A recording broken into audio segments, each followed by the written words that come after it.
पालघर शहरातील रस्त्यांवर प्रत्येक वर्षीप्रमाणे यंदाही खड्डे पुराण कायम आहे। नगर परिषद क्षेत्रातील डांबरी रस्त्यांवर दरवर्षीप्रमाणे यंदाही खड्डे निर्माण झाले आहेत। या खड्ड्याचा वाहन चालकांसह नागरिकांना मात्र प्रचंड त्रास होत आहे।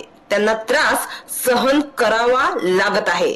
मात्र तरी नगर परिषद व सार्वजनिक बांधकाम विभागासाठी हे खड्डे अदृश्य झाले की काय अशी स्थिती निर्माण झाली आहे।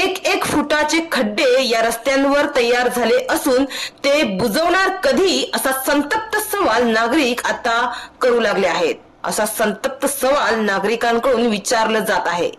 नगर परिषद क्षेत्रात टेंभोडे रस्ता, पालघर माहीम रस्ता, छत्रपती शिवाजी महाराज चौक ते वळण नाका मार्ग, सातपाटी रस्ता, बोईसर रस्ता, पालघर स्थानक ते मनोरकडे जाणारा रस्ता, कचेरी रस्ता हे प्रमुख वाहतुकीचे व रहदारीचे मार्ग आहेत। मात्र पावसाळा आला की हे रस्ते खड्ड्यात जातात। पावसाळा पूर्व नियोजन करणं या रस्त्याचे पावसाळापूर्व नियोजन करणे गरजेचे असताना ते केले जात नाही। परिणामी रस्ते खड्डेमय होऊन रस्त्यांची चाळण होते।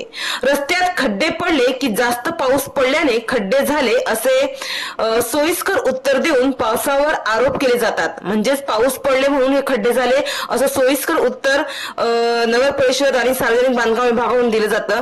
मात्र नगर परिषद व सार्वजनिक बांधकाम विभाग असे उत्तर देऊन स्वतःची जबाबदारी झटकत आहेत। ज्या रस्त्यांवर खड्डे पडले आहेत त्याच खड्डेमय रस्त्यातून या विभागाचे अधिकारी प्रवास करतात। मात्र त्यांना नागरिकांच्या त्रासाचे व त्यांना होणाऱ्या हालाचे सोयर सुतक नाही असेच त्यांच्या बेजबाबदारपणातून दिसून येत आहे।